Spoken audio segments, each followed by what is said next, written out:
The race for the White House kicking into high gear now. With just about a month and a half left before Election Day, both President Trump and Joe Biden, along with their VP candidates, are working to get their message out. So for more on the race for the White House, we're joined by political analyst Brian Sobel. So, Brian, thank you so much for joining us today. Let's get right into it and start with this. Last night, President Trump took part in that town hall in Philadelphia and faced tough questions about race relations, the coronavirus. Now, he can usually spar with reporters in these situations, but he couldn't with these voters. How do you think he did? Well, I basically think that he stuck to the party line. He gave the answers that he's been giving right along. For example, he was asked by one voter, a black voter, who, and by the way, these were supposed to be voters who were undecided, about the feeling that for a lot of black Americans, how do you make America great again if America wasn't great before with respect to race relations? And Trump talked a lot about the economy and how before the pandemic it was great. And black Americans were doing really well under the old economy. So I basically think, Andre, to answer your question, he parried pretty well by really falling back on his stump speeches. I would offer that some critics took him to task. The Washington Post, for example, gave him 4 Pinocchios for sticking to the truth. But I think he thought he did well. You know, he didn't really deviate much, if you listened to the town hall last night, much from, as you said, from what he said in the past. These were undecided voters that you mentioned here, but did you think that any of these undecided voters had their minds changed by how the president performed last night? Well, these forums don't really lend themselves to changing minds in a lot of cases. The person who's in the forum comes out, gives their same speech. They're pretty well prepped on what the questions will be. The voters, one wonders sometimes whether they're undecided at all. In some of these forums, they can be pretty aggressive in their questioning and pretty rehearsed, frankly.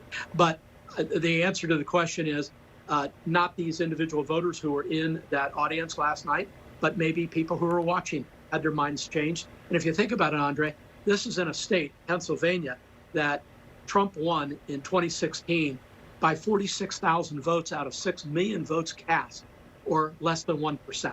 Yeah, a swing state, one of those swing states that's important. Joe Biden's going to be campaigning there too, no doubt, to make sure he tries to snag some of those votes. So if the folks in the audience you think might not have been had their minds changed, who do you think he may have been able to have their minds changed to, people that were watching this town hall meeting?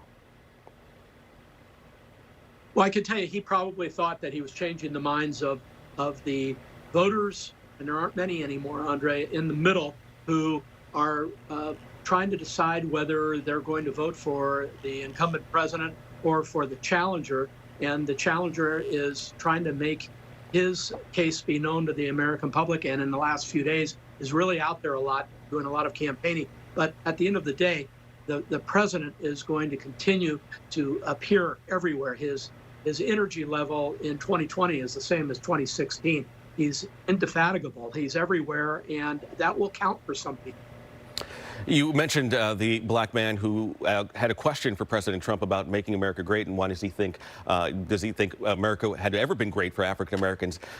You know, when they watch this, did he get to the substance of questions like this and the coronavirus enough to convince people that he is going to be on top of these issues in the future? Really good question. We don't know. The questioner was right on point for, I think, a lot of black Americans who feel like they have been disenfranchised and aren't part of the system.